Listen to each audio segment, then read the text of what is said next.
This is History for the Reckoning, a podcast that dives deep into the history that's hard to hear but critical to understand. Season 1, American Concentration Camps, the story of World War II Japanese incarceration. Welcome to the first bonus episode. We've talked extensively about the experience of the West Coast Japanese and Japanese Americans after Pearl Harbor, but we haven't talked about Hawaii, where Pearl Harbor happened. I'm honored to be joined today by Kelli Nakamura, sharing with us the story of the Japanese Hawaiians and their experience around World War II. Kelli is a historian based in Hawaii, with a new book detailing this history entitled Legacies of Incarceration, the World War II Experience of Hawaii's Japanese. Kelli, thank you so much for joining me today. Thank you for inviting me, Spencer. It's great to be here. Love it. Thank you. Let's start with Hawaii's history in just like the shortest possible version. Tell me about the Japanese populace of Hawaii leading up to World War II. How many of them were there? What were their cultural backdrop? What were they working in? Where did they come from? So many things. So that's a great question. Hawaii's immigration was one of the first places that Japanese immigrants actually arrived to in America. Of course, Hawaii at that time was a territory. So think late 1880s. We're really going to see the widespread immigration of Japanese immigrants. First, of course, Hawaii was a stopping place. First to the islands, then, of course, off into the West Coast United States. So think about, of course, the labor needs here in Hawaii because of the plantations that would actually drive the immigration. So we have kind of two factors. We have essentially the Meiji reforms, which is essentially trying to modernize and essentially push out the peasantry, which is kind of obsolete at this particular time, and essentially the labor needs both in Hawaii as well as in America. So because of the plantations, we're going to see in the pre-war period, the Japanese constituting nearly 40% of the pre-war total population in the islands. Again, a very kind of different story from the mainland experience. So the Japanese actually constitute the majority of the population, if you're talking about particular ethnic groups, in the islands prior to World War II. So you're saying even larger than Native Hawaiians? Native Hawaiians by that particular time, because of the effects of disease and Western contact, their numbers had drastically declined.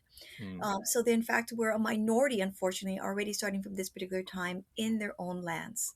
Wow. So we see, of course, other immigrant groups, the Koreans, Filipinos, Puerto Ricans, of course, white, British, and American business owners who would essentially populate the islands. And where did the Japanese come from, if we can talk like prefectures, rural versus urban, that kind of thing? That is also a great question. So Hawaii Japanese have this kind of interesting kind of identity being from the southern parts of Japan. So traditional prefectures like Hiroshima, Wakayama, Fukuoka, among others. So if you actually ask even local Japanese here today in the islands, many of them will say, yes, I'm from Japan. And they can actually identify the particular prefecture. And these were areas predominantly rural, dominated by rice production, and of course, were particularly sensitive to Meiji Restoration modernization efforts. So they would be one of the first kind of peasantry groups to be immigrating to the islands. So the Japanese government actually wanted this immigration to happen, or was that just a consequence? That is a great question. So the Japanese government, in fact, encouraged this immigration, which was met by equal interest by American plantation owners. In fact, the Hawaiian Kingdom at that time was interested in bringing more laborers.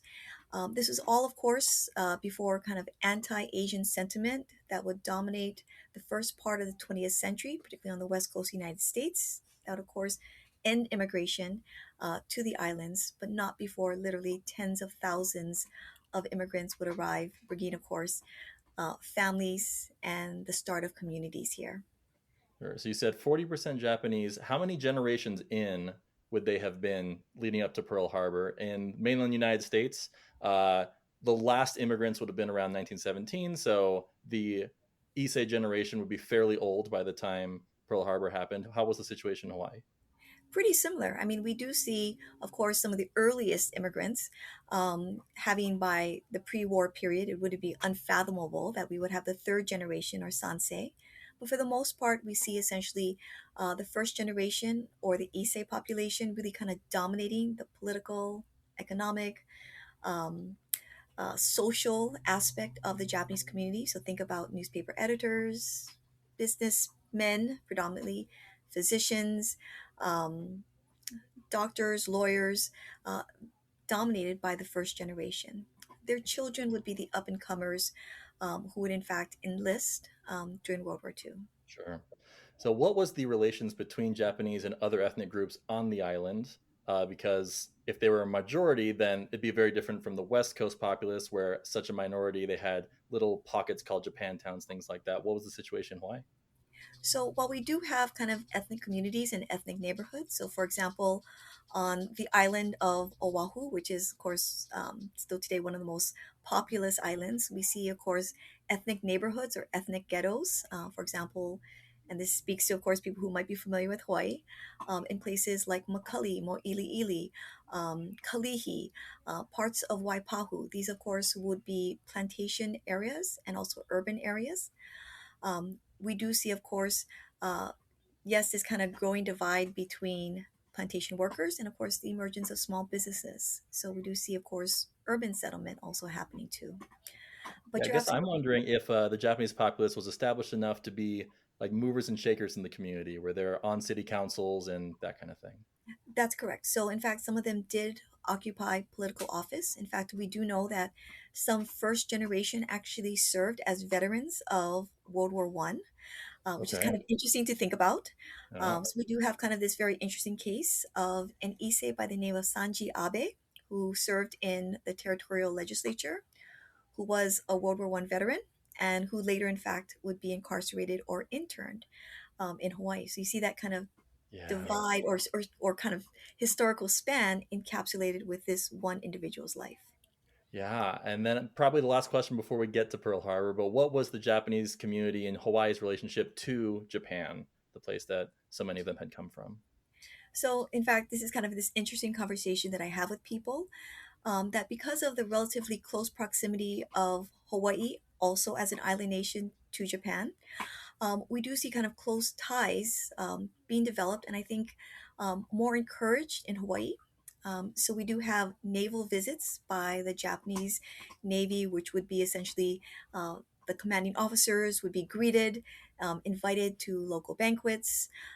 We see the proliferation of Japanese language newspapers, Japanese language schools, Buddhist Shinto temples across town, all of which, of course, would be shuttered with the outbreak of war on Mm. December 7th, 1941. So take us to December 7th, 1941. What was the experience for the average person who happened to just live in Hawaii? They weren't military, they just lived there. So, what is kind of interesting when we think about, the experiences because of these close ties, there's this kind of underlying suspicion or fear or belief that the local Japanese population had, in fact, knowledge or prior understanding of the Japanese attack. Sure. And what we can tell right now is that that's actually not the case. Most Japanese, again, this was on December 7th, we do actually hear reports about planes coming in as early as 6, 7 o'clock a.m. on a Sunday morning. We do have interviews from residents at that particular time where they actually saw the Japanese Zero pilots and the Zero planes flying overhead across the mountains. So it's kind of bewildering. So they thought, of course, this was, one of these very regular aerial exhibitions or practice runs that, in fact, the Oh, are you U.S. saying the island did not already have a sense of impending conflict? Like this was a very much a surprise to the residents? It was surprised, in fact, where the direction that the Japanese came from. So if you Okay. look at Hawaii, and if you actually go to Waikiki, there's these kind of very subtle but not so subtle indications of the American belief of the direction of the Japanese attack. So Waikiki is facing the south shore. So when you think about Diamond Head, you can still today see fortifications around Diamond Head, one of the most famous landmarks in Hawaii history. So many of the guns, many of the fortifications were pointing to the south. In Hmm. actuality, the Japanese came from the north.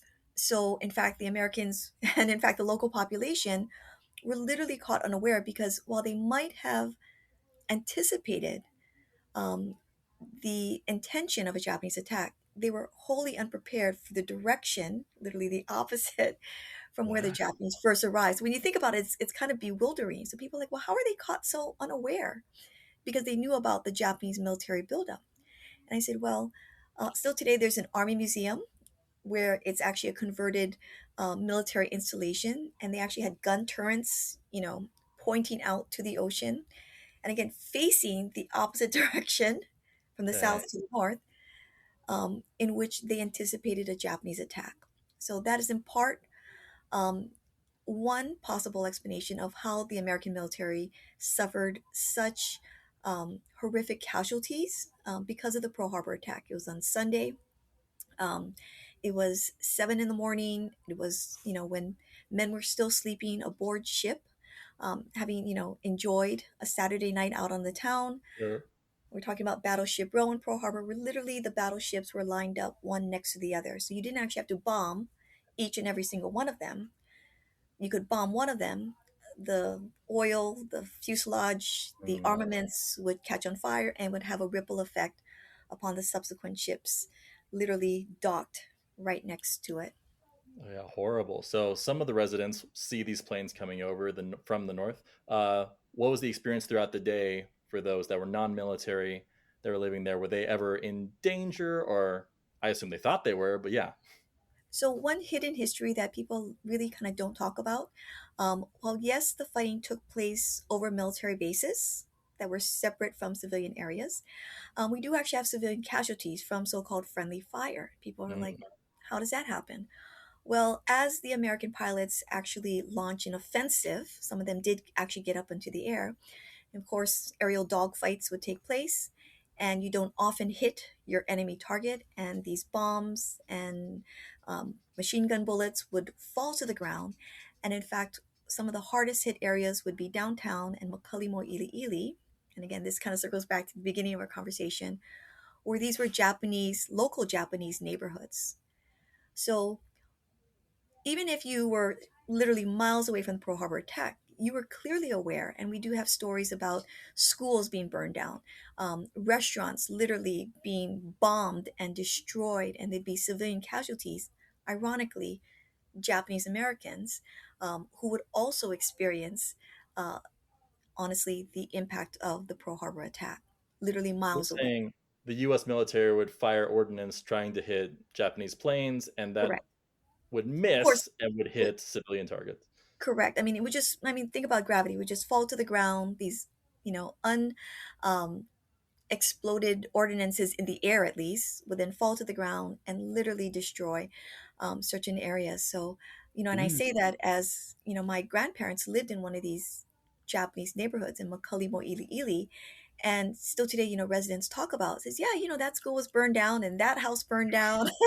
It's just kind of local knowledge, very nonchalant, Oh but man. it's just, when people think about the impact of war, of course it took place on military bases. But think about, when the US military is rightfully launching a military offensive, well, the bombs and the machine gun fire go one way if they don't They're gonna go, go somewhere. Yeah. right? They're going to go somewhere.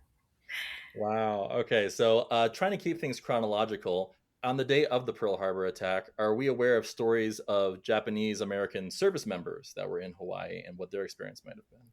So, literally, in fact, during the attack themselves, and in fact, hours following the attack, we do know that the FBI, Honolulu Police Department, HPD, um, other officials were literally rounding up Japanese suspects they had previously investigated prior to the war.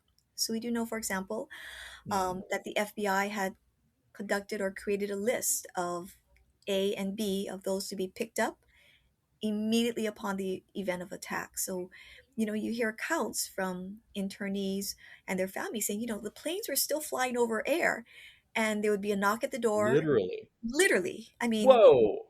I They mean, were on top of it.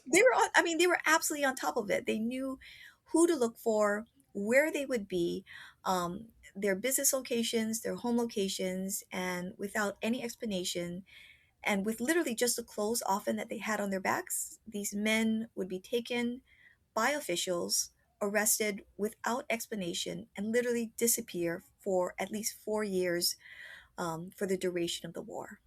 And So on the mainland, these arrests happened in a similar way, and it was community leaders, business owners, but yeah, also things like Buddhist priests and those who ran schools. Is that similar for Hawaii? very similar. But like I also say, it was kind of this very interesting dynamic where and this is what I argue in my book, personal relationships would also impact who would be incarcerated and who would not. Oh, sure. So while we do see the majority of Buddhists and Shinto priests being incarcerated, we also know of exceptions who were literally allowed to continue ministering, holding services, prayer services, memorial services, um, with the awareness and its seemingly consent of both military and civil officials, which is kind Yeah. of Are you interesting. So, saying, yeah, those were some Buddhist priests were taken, some Buddhist priests were not taken, or is this yes, across religious lines where certain religions were it's not taken, both. certain? Okay. So it's very interesting where you see, for example, a very interesting experience is this gentleman by the name of Mitsumio Totori, who is a Buddhist priest. He was, in fact, allowed to hold services during the war, and it was well known for Japanese American servicemen who died or were killed in action or were missing in action for the entire duration of the war. We have another priest out in Maui, a female who was continued to allow to minister and all in awareness and with seemingly the implied consent of military and even plantation officials. Interesting. All right. So the arrest happened within hours, the first day. In the ensuing weeks and months, what was the experience for the Japanese populace? So, what would be interesting is that because the incarceration of these individuals would occur immediately after the Pearl Harbor attack. So, unlike mainland incarceration, where facilities were constructed, and I say that, you know, they were terrible facilities. I mean, sometimes they were, just right. I mean, they were used as horse tracks sometimes, right? It seemed that despite the level of preparedness of identifying these individuals and knowing the reasons and their acquaintances, it wasn't consistent with their actual logistics of incarcerating these individuals. So immediately, honestly, local officials, the FBI would utilize local facilities, and this is where we see kind of a diversity of incarceration experiences. Huh? So in Hawaii, what was used as incarceration sites, banks, gymnasiums, Oh. local jails, immigration processing stations.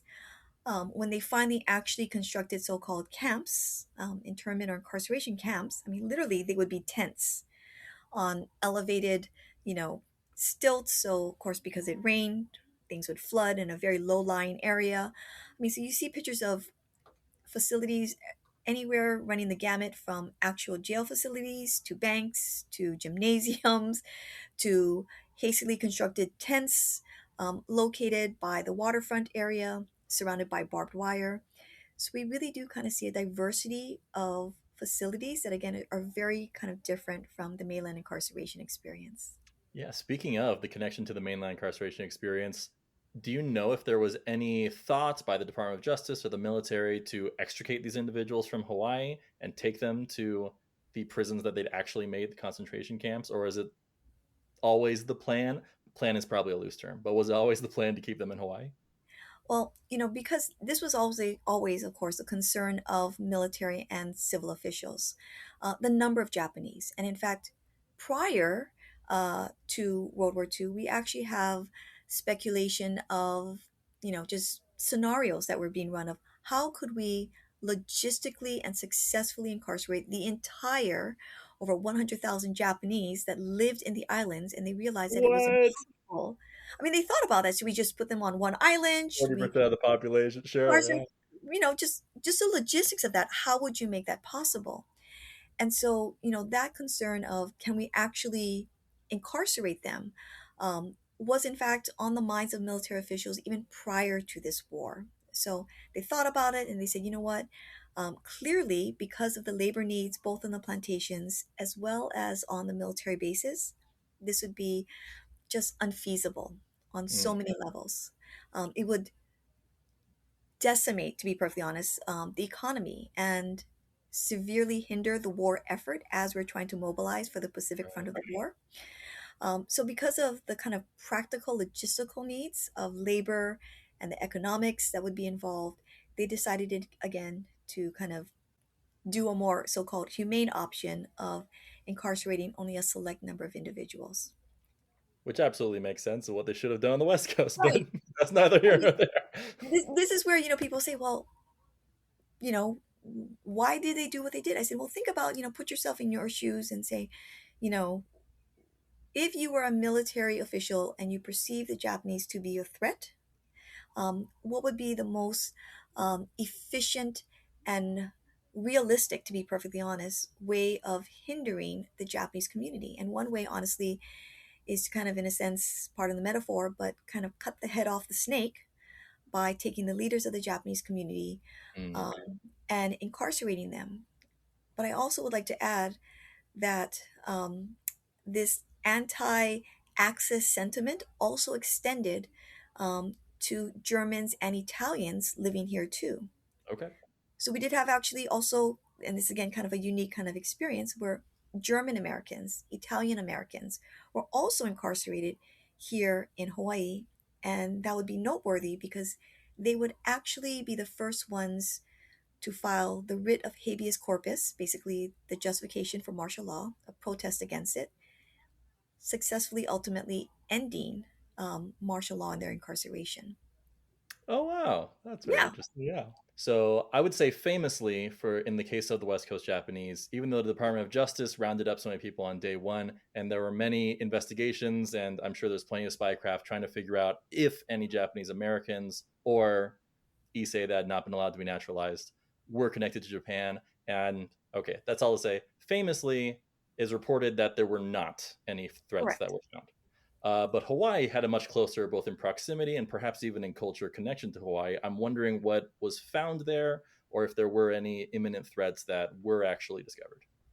So, that's a question that people always ask, and this is kind of a great question.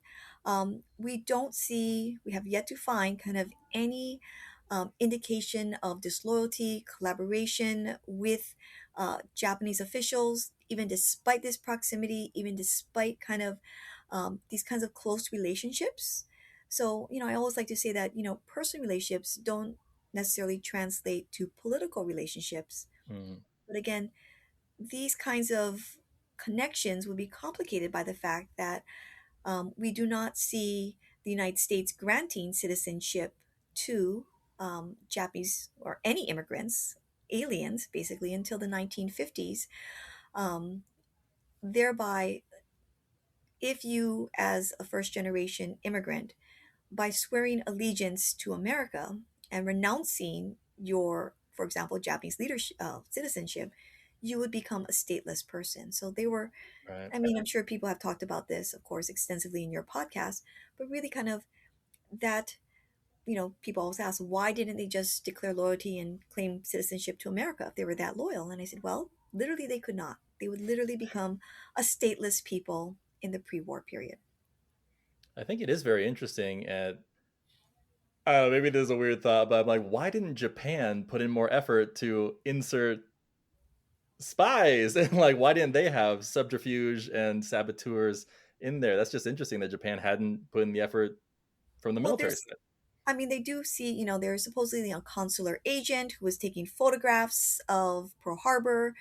And there were, all these allegations, but nothing was really kind of founded where the Japanese American population, um, in particular the second generation, would be suspect. And I share this very honestly, is that in that transition from the first to the second generation, you also see kind of oftentimes, not always, a loss of language skills, Mm, kind of, kind of that kind of cultural allegiance. And think about the majority of Japanese immigrants that who would arrive um, in Hawaii. You were talking about plantation. We're talking about people who would come from the primarily peasantry class. These were not highly educated individuals. I say, for example, my grandparents, again, they're second generation. My grandfather was born and raised on a plantation in Kapaa, Kauai. He had a sixth grade education, and that was entirely common. Um, we do know that certain individuals could read and write, but we actually also recognize that the majority of Japanese plantation workers were illiterate, at least could mm. not write Japanese, could not effectively communicate. Again, think that we don't have, emails or texting or telephones at this time. So just the educational kind of requirement of, I think, international subterfuge or espionage, that would be very difficult to imagine of the average plantation worker at this particular time, whose primary concern would literally just be paying the bills and the back-breaking labor and toil of the plantations. We're talking about working from sunup to sundown. During the summer months in Hawaii, sometimes the sun rises as early as 5 or 6, and it doesn't essentially become really dark until 7 or 8. We're talking about over 12 hours of working. At that point, you're just exhausted, and Oh you're yeah, it's incredible. yeah. I don't have the energy to sabotage today. There's no Oh way. no, I mean, just think about, just the educational level, the energy, the effort, and the compensation that you could potentially get. I mean, your wages were, very closely scrutinized, your income highly regulated by the plantations. Um, when we talk about plantation communities, I mean, we're talking about very humble, economically downtrodden kinds of circumstances, to be perfectly honest. Sure. So as the war progressed in the mainland, curfews were instituted, bank accounts were frozen, things like this started to happen. What was the experience for the populace in Hawaii? That would also occur immediately after the Pearl Harbor attack. We would have curfews, gas rations. We would have essentially, of course, patrols throughout the street, blackouts. Here in Hawaii, because of the hurricane season, but also because of the wartime experiences, it's kind of well known that whenever we have kind of the possibility of a natural disaster or something happening, there's always a run on toilet paper, water, Yeah. canned goods, spam, of course, here in Hawaii. And that's also because of, World War II. I mean, there was such rationing of condensed milk, produce, of all of it, of course, would be go to the war effort of canned meats, proteins, that it kind of creates that need to stockpile, to be perfectly honest. And Mm. this is where you see kind of the residual effects still today of World War II. That's kind of this understood, but not kind of really acknowledged part of the local kind of mentality of, okay, potential hurricane, everyone stockpiles, everyone goes to Costco, everyone clears the Yep. shelves. That's what happened during COVID. Bottled water, tissues, Yeah. everything, right? And it's like people like, oh my gosh, you crazy Hawaii people. I said, well, we're used to this. We're used to wartime rationing Mm. and regulations and the limits of certain goods and supplies because we are separated by an ocean. Yeah. In the case of curfews and kind of legal barriers on the citizenry, were those evenly applied? Were there any regulations based on race, the way that there were on the West Coast, where the Japanese were not allowed to go without a certain distance from their homes and things like this? So, martial law uniformly implemented essentially military control over the entire island population. Okay. So, all civil courts were closed. We see everyone subject to a military court, which meant you could not launch a defense. Yes, you could not, anyone. If you were accused or arrested for an infraction, you could not call a legal defense. You were presented before a military tribunal or a judge, and they would hand down a sentence for you. So, it was kind of this egalitarian suffering from the rest of the population who were not interned. So it was, again, that kind of scrutiny um, to the Japanese population that would be applied, kind of this perception potentially of, well, because of you folks, we are now under military law. We are now under military control. Mm. Prices are regulated. Um, Even essentially changing jobs had to be approved by military officials because Wow. we had such a labor shortage. So that's very interesting. You literally could not change your job. So speaking of jobs, let's say, what was the experience of those who were Japanese ethnically serving in the armed forces of the United States? So if you were a soldier, a Marine, a sailor, what happened to them after Pearl Harbor?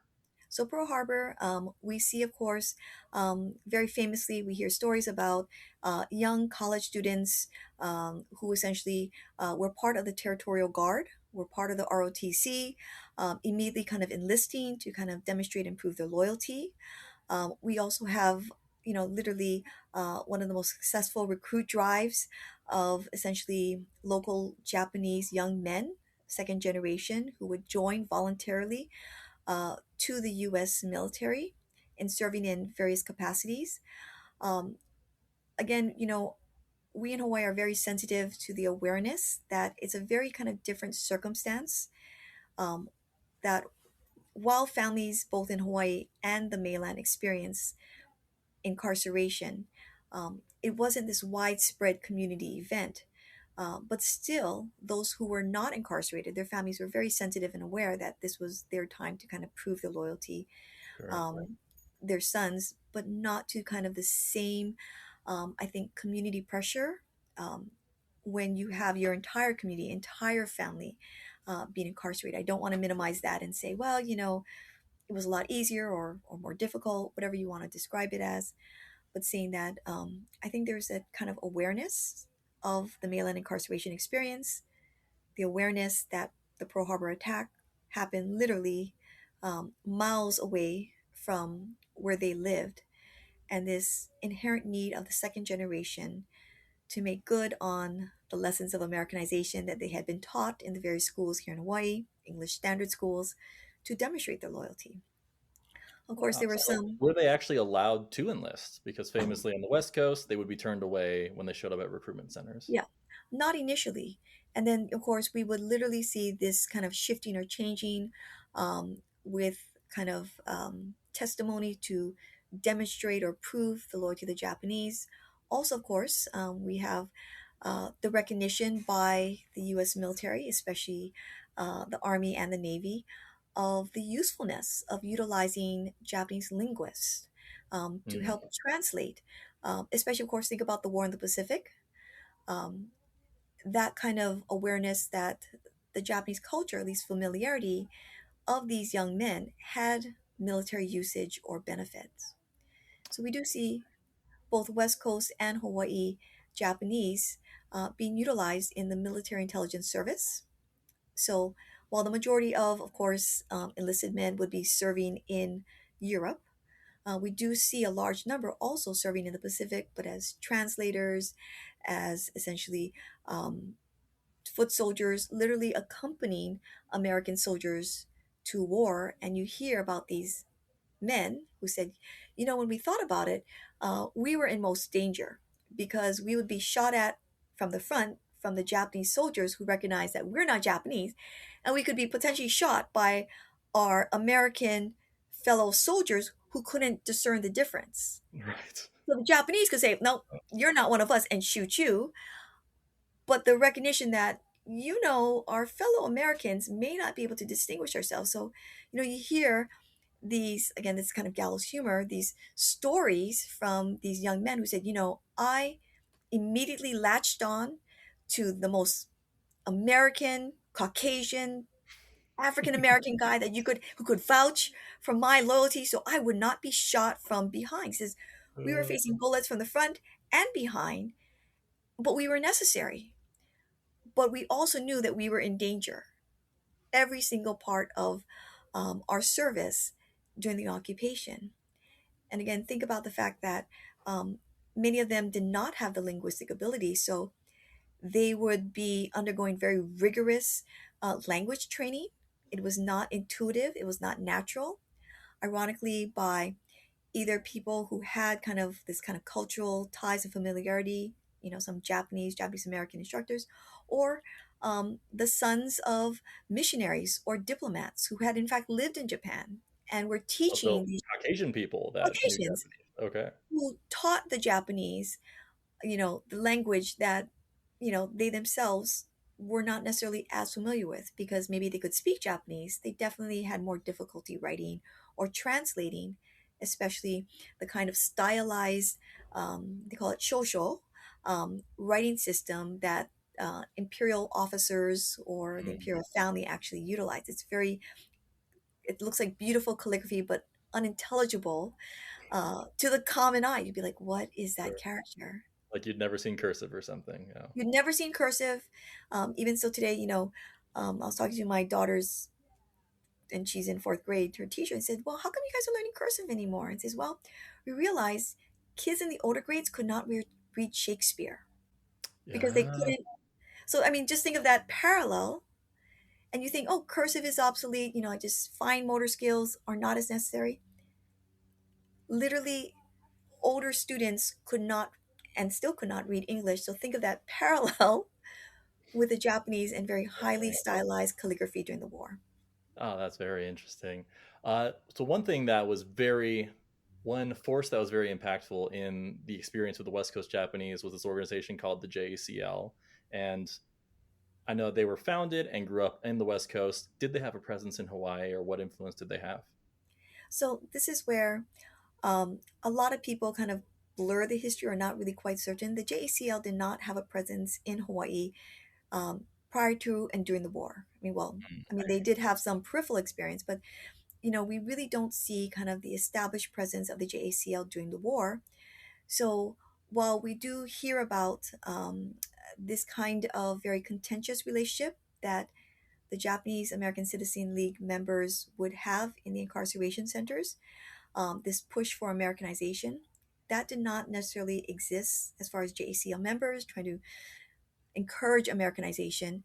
Um, that was already kind of part of the post Pearl Harbor environment of Hawaii. Oh, that You know, mentality of we're going to prove our loyalty. We're going to we're be going to very prove our American. loyalty. Was So default. it's kind of by default that you hear Okay. about school children literally pooling money together to buy bombs for Tokyo. This was the headlines of the newspaper. Um, Literally, some of their school time activities would be digging foxholes and trenches Oh, just geez, in yeah. case, just in case of we do see photographs of Yeah. this in local schools of just, and I think that'd be great exercise for children right now. Of course, totally illegal, but just digging trenches in the school for the potentiality of another attack. Um, Again, another gallows humor. I said, when COVID broke out and people were wearing masks, I said, that should not be uncommon for Hawaii people because during World War II, adults and children were mandated to carry gas masks Oh, wow. with them. Again, a kind of a gallows humor parallel, but you see how daily life would be transformed and kind of the visceral understanding that we are mobilizing for this war effort. We need to demonstrate our loyalty. The incarceration of these very prominent individuals serves as a clear warning for all of us. So we have to do what is necessary. So tell me about the experience of those who were incarcerated. So first off, there's the first wave of arrests. Was that added to? So again, this is another kind of critical distinction where, when the mass incarceration of Japanese Americans occurred beginning in February of 1942 on the mainland, it was this kind of widespread community event, right? It was just one fell swoop, right? Here in Hawaii, it was very different that people could be immediately arrested and then let go and then rearrested again or re-questioned again. Oh, People could be later arrested for as information came forth. So incarceration could occur throughout the entire duration of the war. So we see interesting. some people, um, being incarcerated for 4 years, other people for 2 years, other people who were released and then were re-questioned again by military officials, people who were arrested but then suffered from mental illness, were then sent to the state mental hospital. I mean, you hear these kind of weird um, exceptions that would be made. So you could still be incarcerated throughout the entire duration of the war. And for example, especially during the first wave, as it were, of incarceration, for example, on the neighbor islands, these people were literally put in the same jail as rapists and murderers and thieves. And I mean, literally, I mean, they were criminalized without any just cause. And these jails were often right in the middle of town. So people saw them. It was a very visible Oh, yeah. threat. So if you True. go On to the mainland, they'd be sent to the middle of far off, Wyoming from California, but Hawaii, not possible. not possible. I mean, these are such close knit plantation communities. So, for example, on Lanai, which is one of the smallest islands, even so today it's now a predominantly private island owned by one particular individual. Literally, the entire town is situated on a rectangle called Dole Park, Dole Fruit Company. And you can literally see, okay, here's the market, here's the Buddhist temple, here are the schools, here's the library, and here's the local jail right on the corner. And so when you went to go grocery shopping, or you went to the schools, or you went to church, you could visually see the impact of military rule in your own community. These people were literally incarcerated in this little small structure at the corner of this little town square, um, and that in plain sight of everyone. So some people have argued the mass incarceration of individuals wasn't necessary when you have that clear awareness visually demonstrated to you by military officials in your own communities. It was Yeah. not an event that was just removed, it was oftentimes inside the communities themselves, especially on the neighbor islands. That is very interesting. So one theme that we talk about for the experience of the West Coast Japanese incarceration is those who chose to resist because they were suffering from incredibly unconstitutional orders and circumstances. In Hawaii, I imagine the feeling would have been very different. Is there any sense of the community having those that felt like this martial law is unjust? Did any kind of resistance? What was the relationship between the populace and the military as the war went on? So this is where, again, kind of circling back to kind of that original question you had about who was interned. So the first protests against this kind of unjust incarceration were actually filed by German immigrants, Glockner and Mm. Seifert, um, who literally kind of just legally protested against this.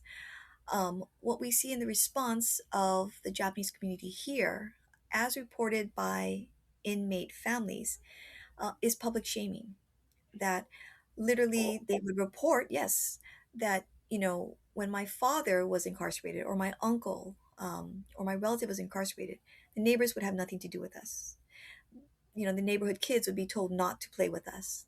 They didn't want to have that same kind of suspicion, yeah, being cast upon them.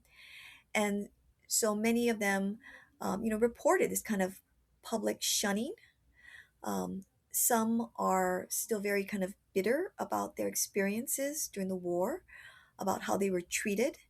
And so, um, I was just talking to this under individual about, the homecoming that these inmates received. It was very different. So when the military veterans returned, beginning, 1945 and on, huge parades would be held, um, public ceremonies, celebrations, public banquets. When these inmates arrived, yes, families would be greeting them, but not to the same fanfare, not to the same kind of public welcoming that these Nisei veterans actually experienced. So you see kind of this divide in the Japanese experience Uh-huh. that is, at least in the islands, that is kind of very unique, where, because not everyone suffered the same egregious fate of incarceration, we see this kind of role reversal of the second generation really rising to ascendancy, and the retiring of the first generation, the Issei Sure. population. And so you really see kind of this transition and highly Americanization that would occur in the community. I think sometimes very unique or distinct from the mainland incarceration experience, where some people clearly benefited from their wartime experiences.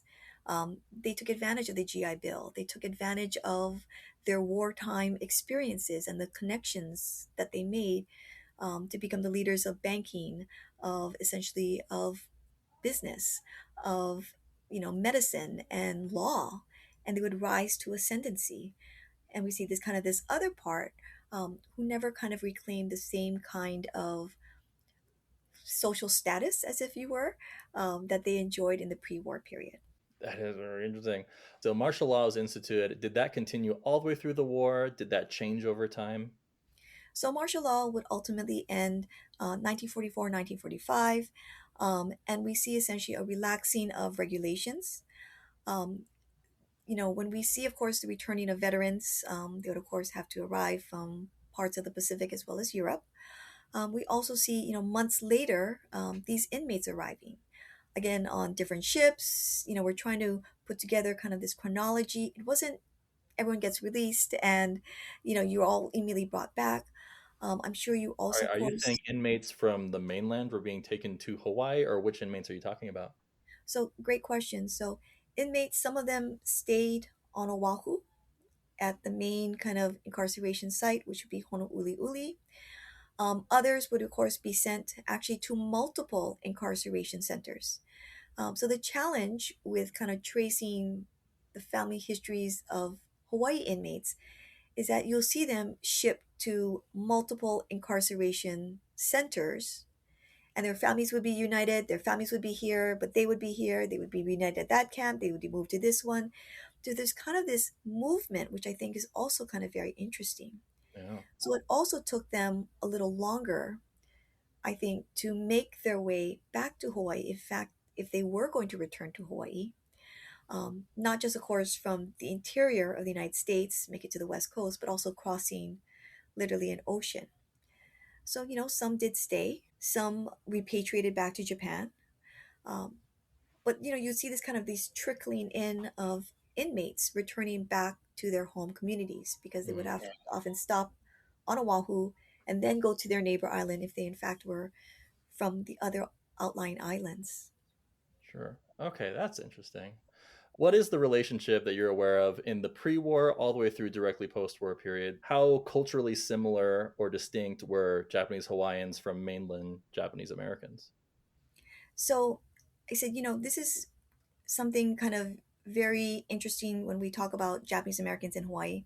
Um, Many of us do not refer to ourselves as Asian Americans. When you say, "Oh, so what are you?" which of course is a very sensitive, hot Very button rude to question, say.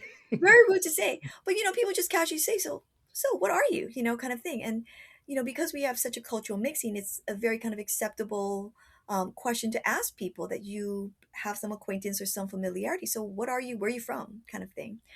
In looking at the understanding of the experiences of Japanese Americans to the mainlanders, um, I think Hawaii has the benefit of being a very protected population, meaning that because we as Japanese Americans have constituted the majority um, in the pre-war and immediately after the post-war period, um, we have this kind of protection, that we have this, we call it privilege, to be perfectly honest, being part of the majority population.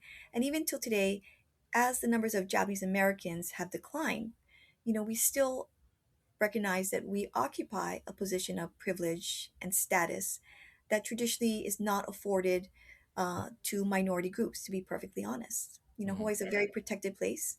I said, how many places could you reasonably expect at a fine dining restaurant to say, could I have a chopsticks to eat my salad with? Of course, we offer that. Um, I just went to a very fancy mainland chain. I can't say it here without promoting things, but it's like, yeah, the waiter asks, would you like chopsticks with that? Yes. Instead of saying, would you like soy sauce? And of course, that would be unheard of asking, would you like shoyu? And just at any restaurant, they would sure. offer it, right? So, in talking about kind of the differences between Hawaii Japanese and mainland Japanese, we're talking about kind of a privilege, I think, that Japanese Americans in Hawaii have enjoyed in part because of the wartime experiences and sacrifice of the Nisei generation, which I absolutely respect and acknowledge. Okay. And you're right, we do not have J towns, we do not have Japan towns, we do not have these ethnic enclaves because, we're so intermixed and so part of the culture um, that it's ubiquitous. Japanese culture is everywhere. You can hear different languages, you can see menus. So in talking about the differences or distinctness, I said Japanese Americans, Asian Americans in Hawaii are afforded this kind of privilege and kind of protection that I think still today many Asian American groups in certain areas do not experience or feel very safe about. So, for example, my daughter went to kindergarten during COVID, and she had Rough. two families. It was terrible. We never met her teacher until like 2 years later. Oh, geez. There were two families from New York. One was a Korean American family, um, and another was another Asian American family. And I said, "What are you doing here? Do you have any ties here?" And they said, "Well," and this is the wife speak. She said, "I lived in New York. I'm an East Coast girl, but when I saw on the news." Um, an Asian American woman during COVID being pushed in front of a train because they blamed Asian Wow. American Asians, that blurring of Asians and Asian Americans for COVID. I did not feel safe. Hmm. So I moved to a place literally across the continent, across island, no family connections, where I felt I could have that kind of security for me and my family. And Sure. that's something I think is a very honest truth, for Asian Americans. Um, there are certain places that are more welcoming than others. And I said, Hawaii, we experience that kind of privilege of that kind of safety and ubiquitousness of our kind of cultures. What's also unique, I think, about our communities is that we have such a high level of intermarriage and intermixing. So I shared with you earlier, I said, I think we're the only full Japanese side of my family. We've pretty much intermarried with everyone.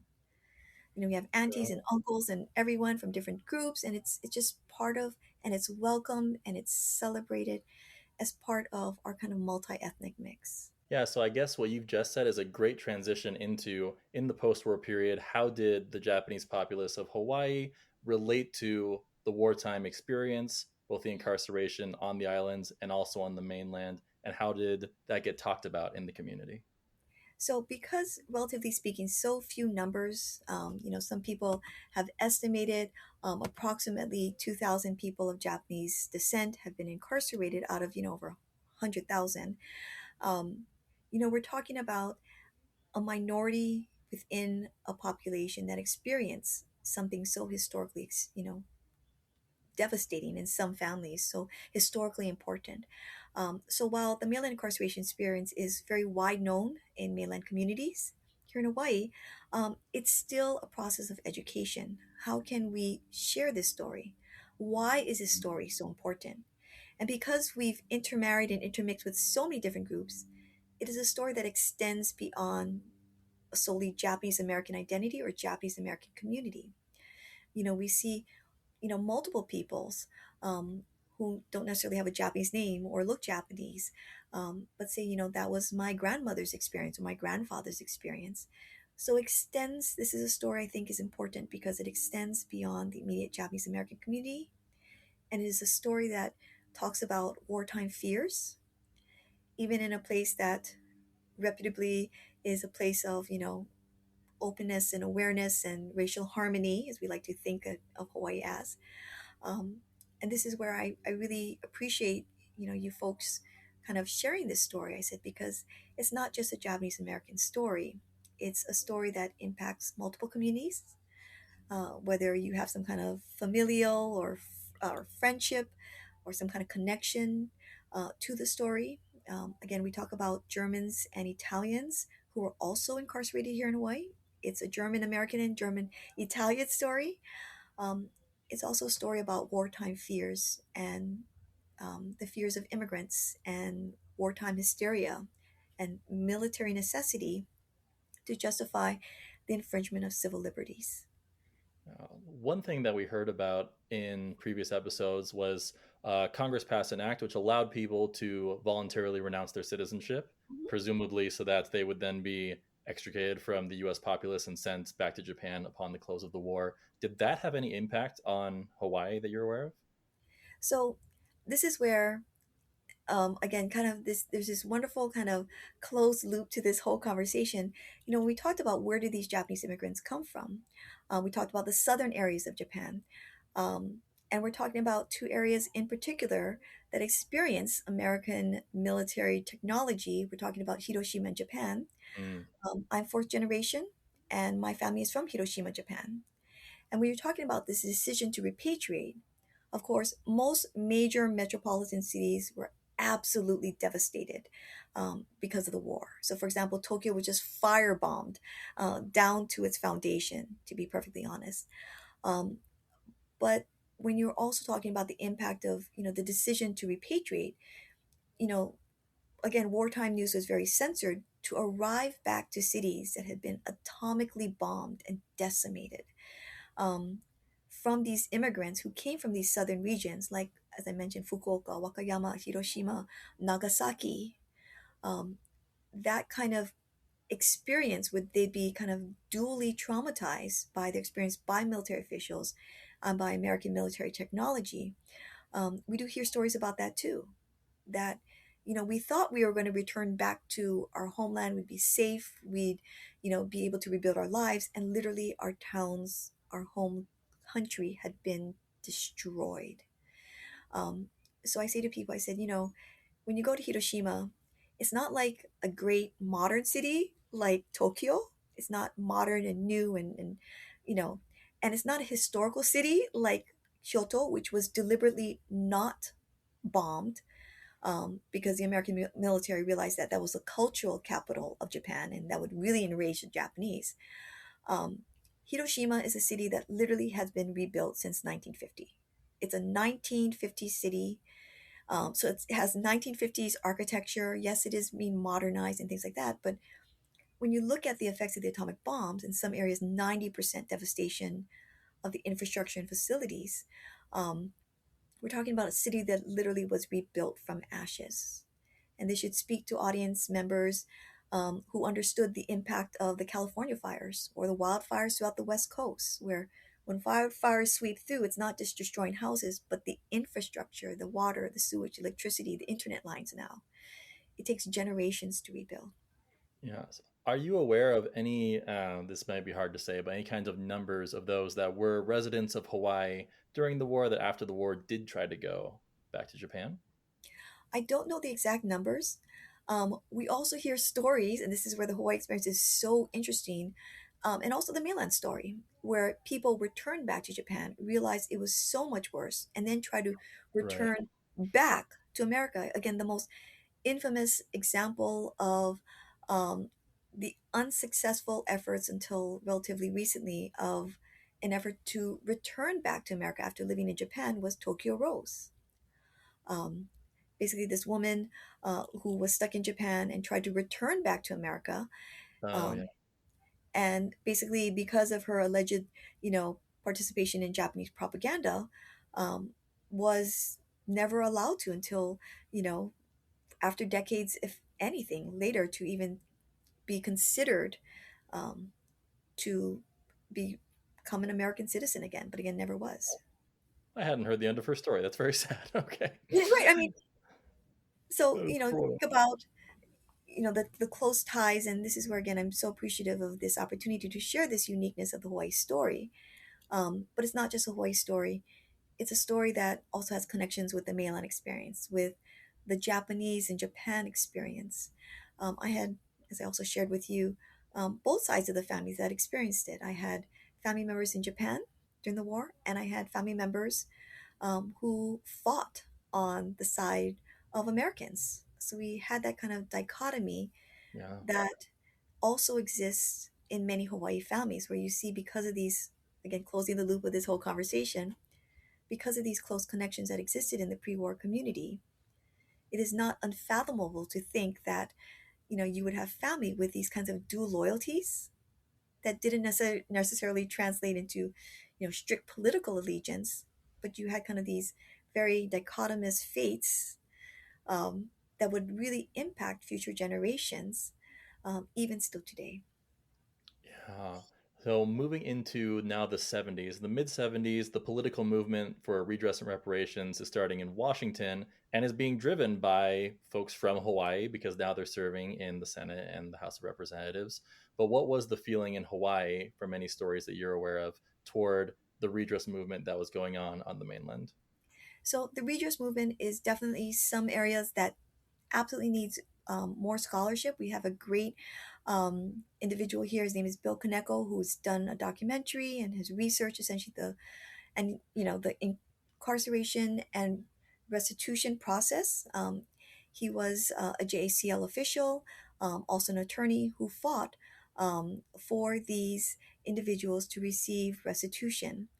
The challenge with the Hawaii story is that it's so complicated, because fewer numbers, Hawaii is often overlooked in the restitution process.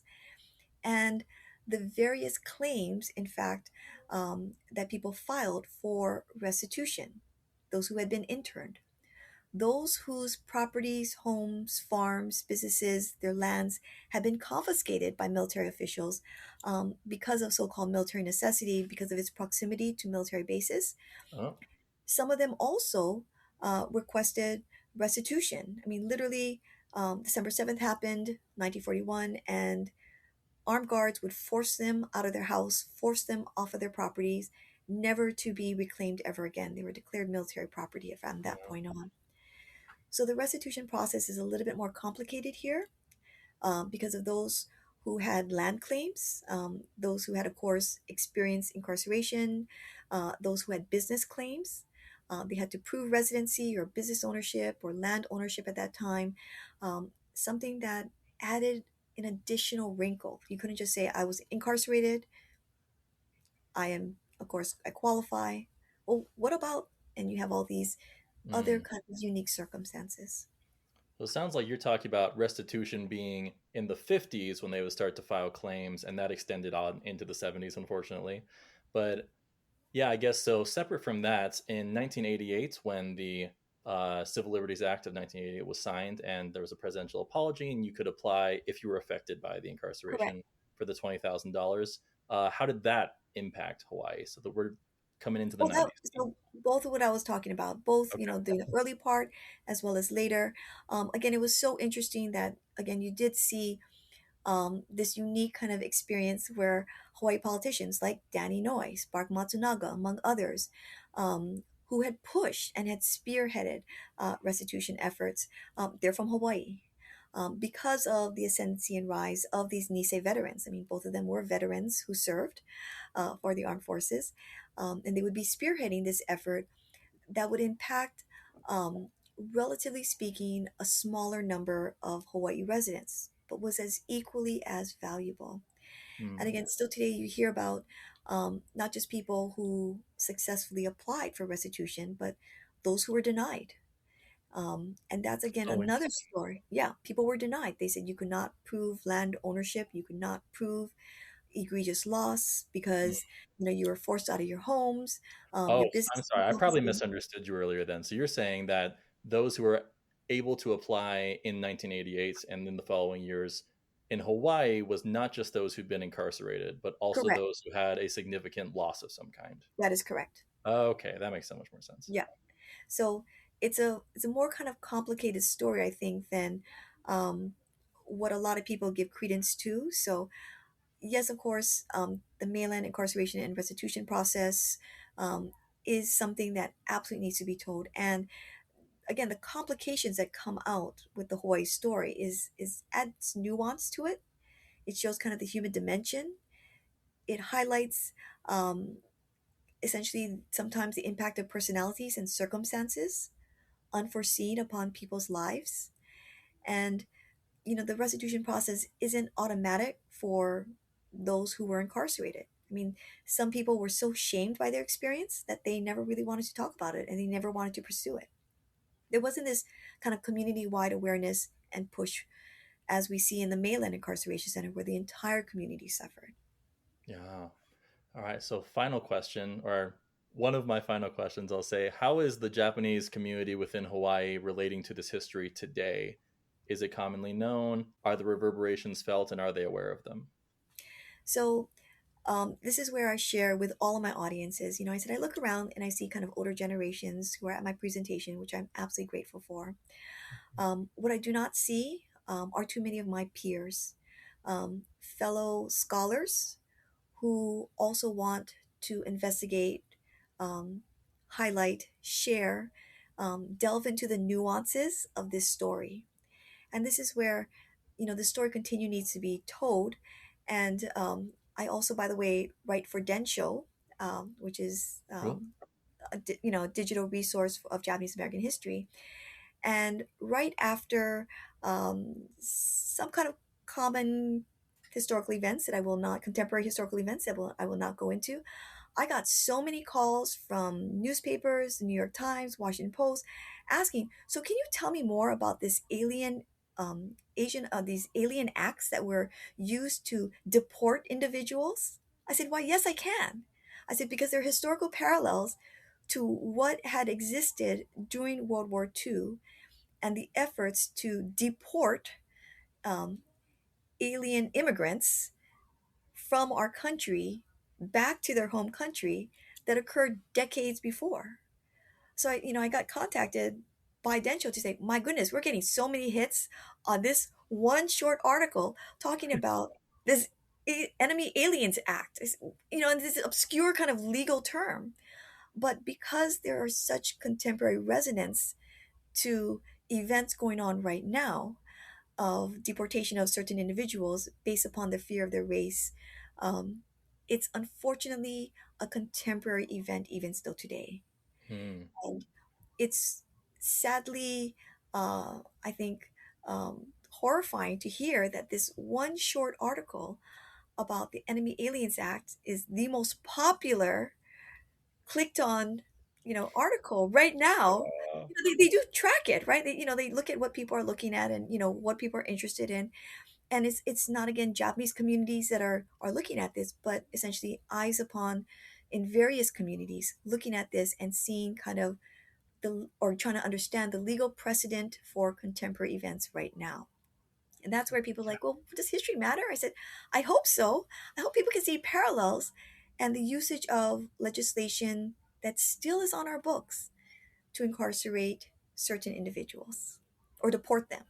I mean, this is where I say to people, if you look at Hawaii, um, Hawaii has a very interesting legal history that actually precedes all of this. So, one of the most prominent Supreme Court cases that is often looked at within the Hawaii Japanese community is this case, I believe, 1920 or 1921, even 22, of Takao Ozawa versus the Supreme Court, where he argued, as a first generation, that he should be granted American citizenship based upon his assimilation, his acculturation as an American.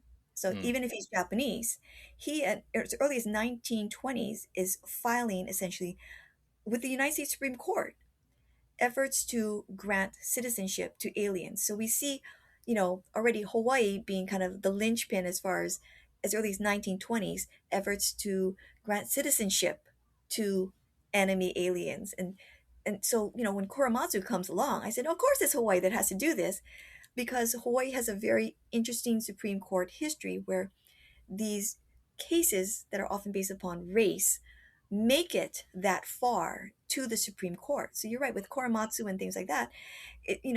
We understand that as saying, okay, it's again kind of our contentious legal history that we have. I'm sure as part of your podcast, you talked about, Tule Lake and the resistors there. And some of the most dynamic, prominent, outspoken resistors were Hawaii people. People say, well, what about these Hawaii people? I said, by this point, some of the most vocal and dangerous, according to military officials, of these resistors to military authority in the incarceration centers were Hawaii people. So think about that they had been often moved from one camp to the next, from the neighbor island to Oahu, then shipped off to the West Coast and to this other camp. And in this camp, they get their identity as a traitor, as troublemakers. They get sent to Tule Lake, and all heck breaks loose at that particular point. Interesting. So Hawaii is known for this kind of rambunctious kind of legal history. Um, you know, um, I mean, I'm trying to keep it clean here. But when you look at essentially the legal challenges, the protests leveled by Hawaii residents, it's never quiet. Hmm. Japanese have this perception, or they're often perceived as, very quiet, subservient. And they said, yes, um, when you look at, of course, legal challenges and how Japanese resisted. So, because, for example, that the Japanese in Hawaii incarceration centers were in, basically under military law, one chapter I talk about how do you make booze in prison? You know, how do you, no, The eternal right? question. Yeah. Right. I mean, how do you make booze in prison? Well, you have your female relatives come and visit you on visiting day, because of course you have female relatives who are free. And what you have them do is, first of all, put yeast in their undergarments, yeast packets, because you need, right? You need Right. yeast to make, and you swipe fruit juice or fruits from your lunch or your dinner, and you save them. So you have them pack yeast in their undergarments, and then you have them bring big vases of flowers to say, I want this to brighten up your living accommodations. You throw Yeah. away the flowers and you use these vases, these glass vases, to ferment juice. And you put sugar that you save from your coffee from the morning, right? I mean, you think about that. Again, this is prison culture here, to be perfectly honest. And so you say, well, how do the questions that arise? That what do you do with all your time? And I say, well, one section talks about how do you make booze in the camps in a very kind of prison-like setting. I say, well, this is what you do. You get yeast packets and you have them go visit the bathroom afterwards, give you a hug, you exchange things. Um, you ask for big vases of flowers. So I think that is so ingenious. I mean, but that's Hawaii people. That's plantation. We're not talking about very high culture. How do you make booze? I want to Yeah. have booze in prison. So maybe there's a weird transition, but into our final question of the interview, what is your hope that our listeners will take away from these experiences, these stories, and this history that you've shared with me today? So I honestly, and this is what always been asked for me, and I said, I hope people realize that history, unfortunately, has contemporary resonance or contemporary meaning. And this is where history is never dead. History is, again, something, and we've all heard this before, that we learn about and we learn from. We hope to grow from our experiences. That has yet to be seen in certain circumstances. But, a lot of people think, well, that's in the past, that's what happened. And, that applied to that particular group. That doesn't apply to me. Again, thinking about the fact that this one small article about the Enemy Aliens Act has gotten the most pings and views and likes of any of what I've all have been writing for like the past 20 years is Yeah. both humbling, but also it highlights an awareness of the contemporary events that are going on right now. So I hope people, listen to this, relate to this story on some level, and understand that, they have a role and impact in history that has yet to be played out. Well, thank you so much for sharing your expertise, for writing your book, and for doing all that you've been doing to keep this history alive. Thank you again, Kelli Nakamura. Thank you very much, Spencer. Season 1 of History for the Reckoning is made possible by support from the JACL Mount Olympus chapter, as well as generous financial support from the Takahashi Family Foundation and the JA Community Foundation. The music was produced by Patrick Coffin. If you want to support the show, follow us on Instagram at History for the Reckoning. Sign up for our newsletter at History for the Reckoning on Substack, where you'll also find the show notes for each episode, or support us financially through Patreon at patreon.com/historyforthereckoning.